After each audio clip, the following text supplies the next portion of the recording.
You see, these arguments about get the rich, class warfare, income inequality, they're as old as man himself. These arguments have been used really for the last 120 years to destroy our society. So no matter how big the federal government gets, no matter how centralized it gets, no matter how big the administrative state gets, the regulations, everything is taxed, user fees, local, state, federal level. Have you noticed? They keep talking about inequality. They keep talking about fairness. Because, ladies and gentlemen, I want to tell you a little secret. You ready? Economic inequality is a fact. Shall I repeat that? Economic inequality is a fact. It will always be a fact. Even in the most totalitarian of states, economic inequality is a fact. There is no paradise. What did he say? There is no paradise. Now, I'm mentioning these two things because this is how Obama and the other demagogues try and pull at your heartstrings. It's not fair we have economic inequality. I promise you, look what we can create.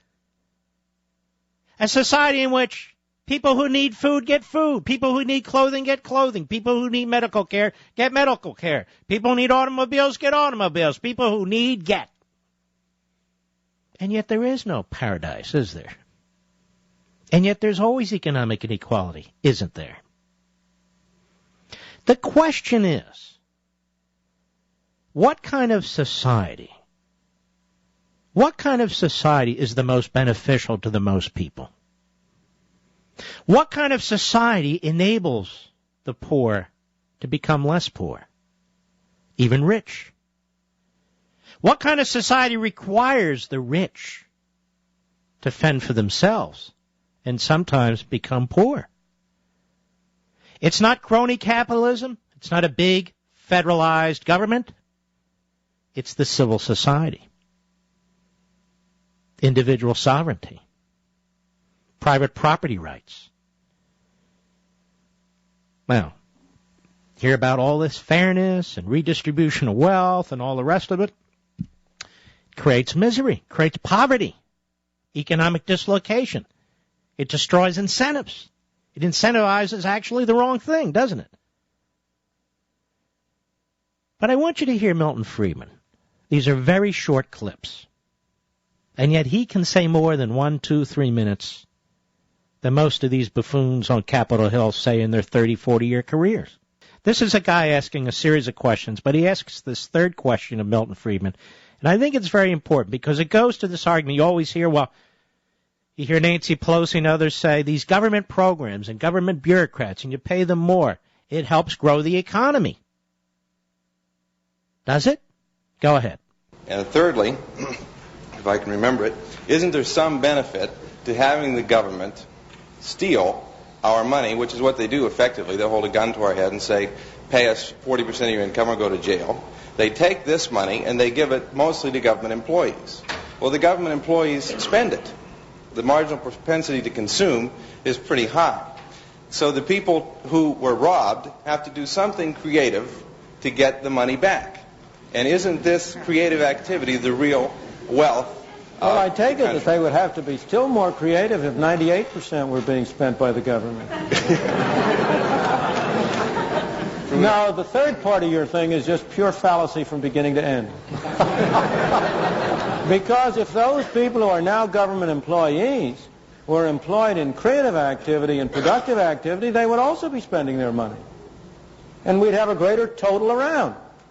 All you're doing, let's suppose for a moment, take the extreme case, that 40% is being used just to have people sit around. The fact that they spend their money doesn't alter the situation. The only product there is what the 60% produce. And that 60% is divided among the 100%. If those 40% are also producing goods, then there are more goods to go around among everybody. You are just involved in a fallacy of looking at dollars, which is important sometimes, instead of looking at the real product, the goods and services that people produce and people consume. Spending isn't good. What's good is producing. What we want to have is more goods and services. And as I say, the obvious indication that that's clear is that if your logic were right, it would apply it for 50%, 60%, 70, 90, 98, 100%. And obviously you would see that that would be a bunch of nonsense at that stage.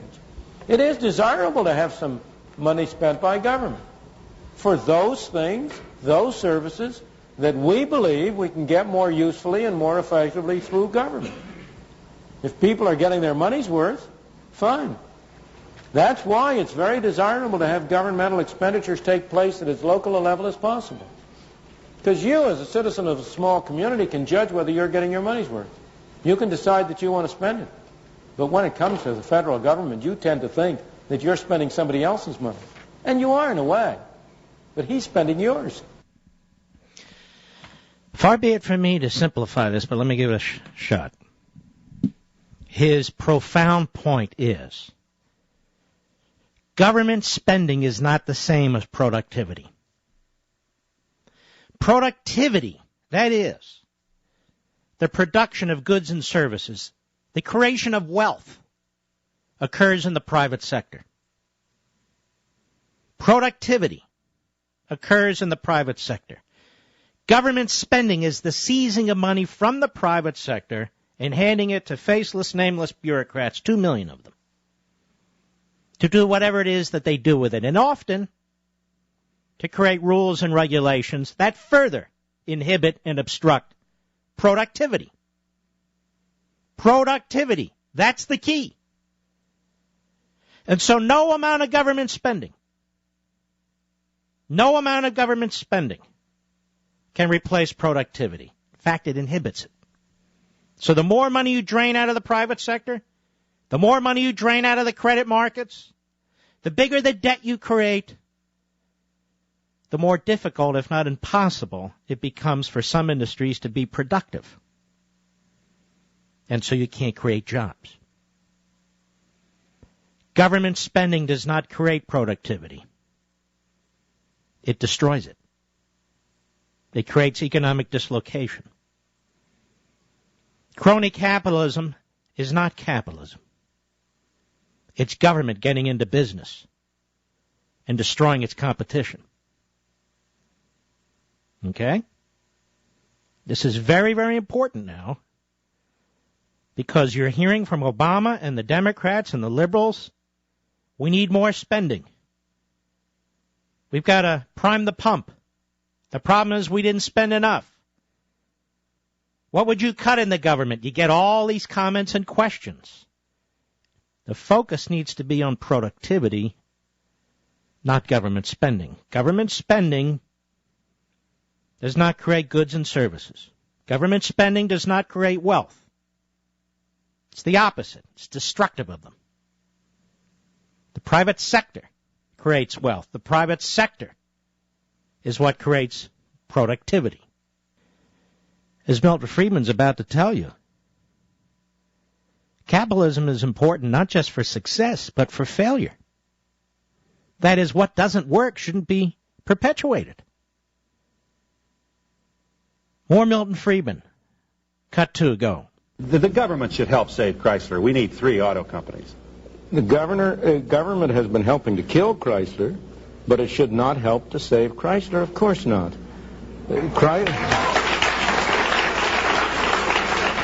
This is a private enterprise system.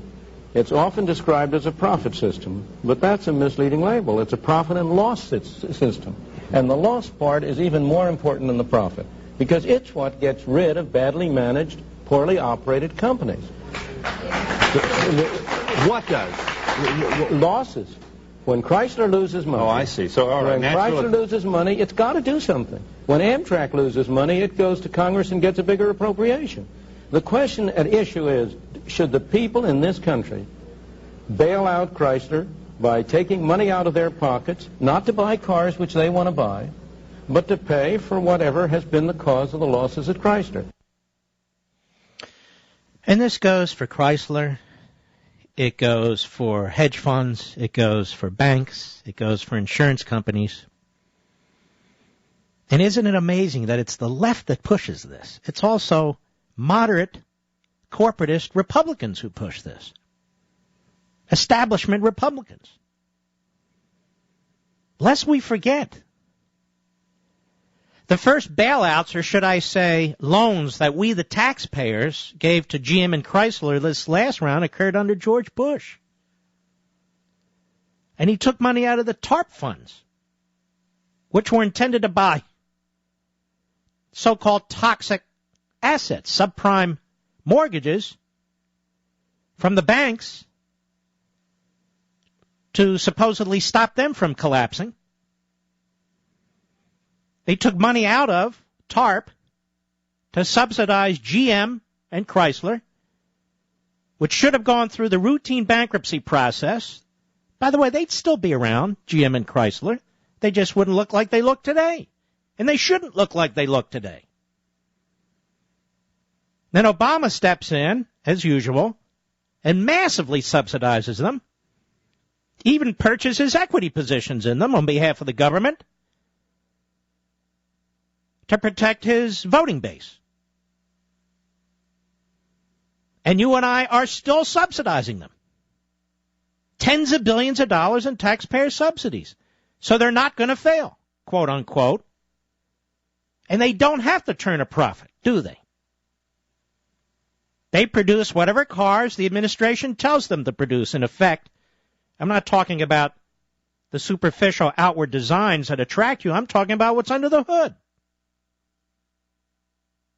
And now they're both competing against Ford, which didn't get or take any TARP money,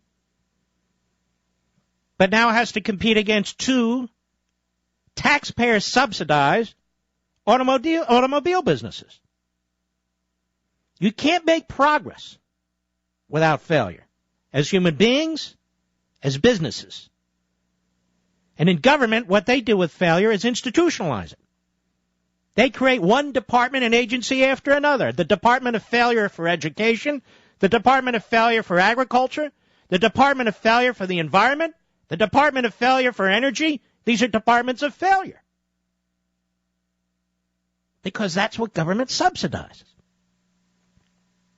And more than that, government bureaucrats, through rules and regulations, affirmatively seek and destroy successful enterprises. And Obama's running around all day today, attacking success, attacking enterprise, attacking capitalism. He's literally using the phrases, the words, the ideology that the most radical, destructive elements in world history have used. To destroy free societies, to destroy individual sovereignty, to destroy private property rights. It is so foreign to this nation's founding, so contemptible, so unconscionable. And he does it for a reason.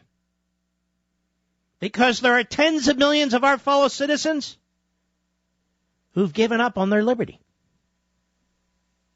They've given up. Now, some of them talk well and dress well. Some of them don't.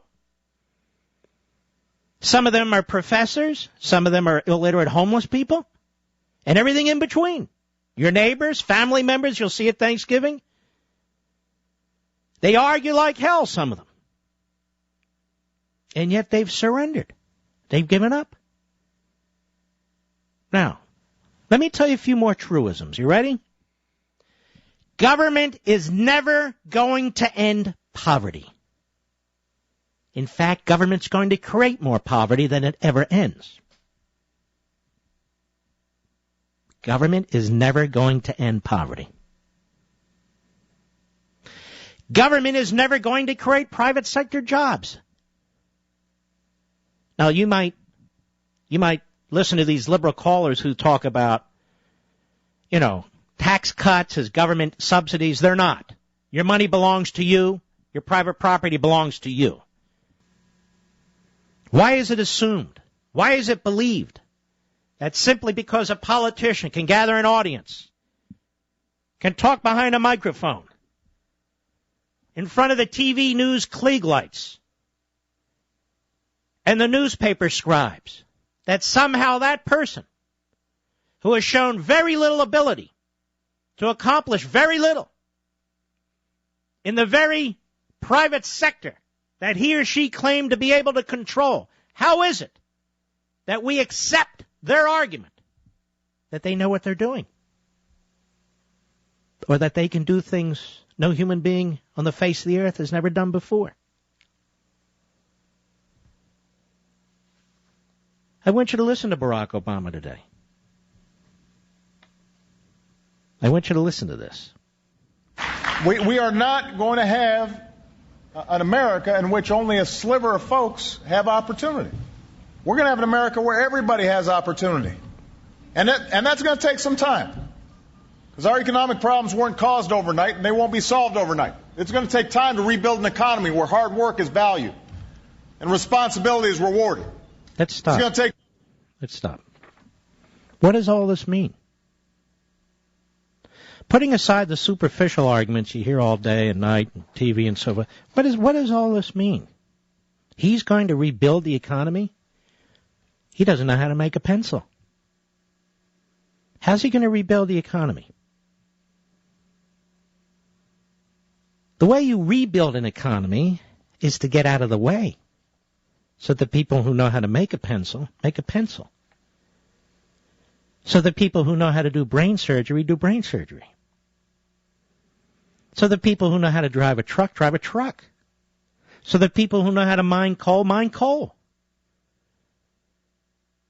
This is an extremely intricate, complex economic system that we have. And yet the basics are very simple. And I promise you, no matter how big the government gets, no matter how many bureaucrats Obama hires, no matter how many experts they drag out of colleges and universities, no matter how much they spend, no matter how much debt they incur on behalf of your children and grandchildren, they're never going to be able to figure out how to make a pencil. No, they're not. Think about it.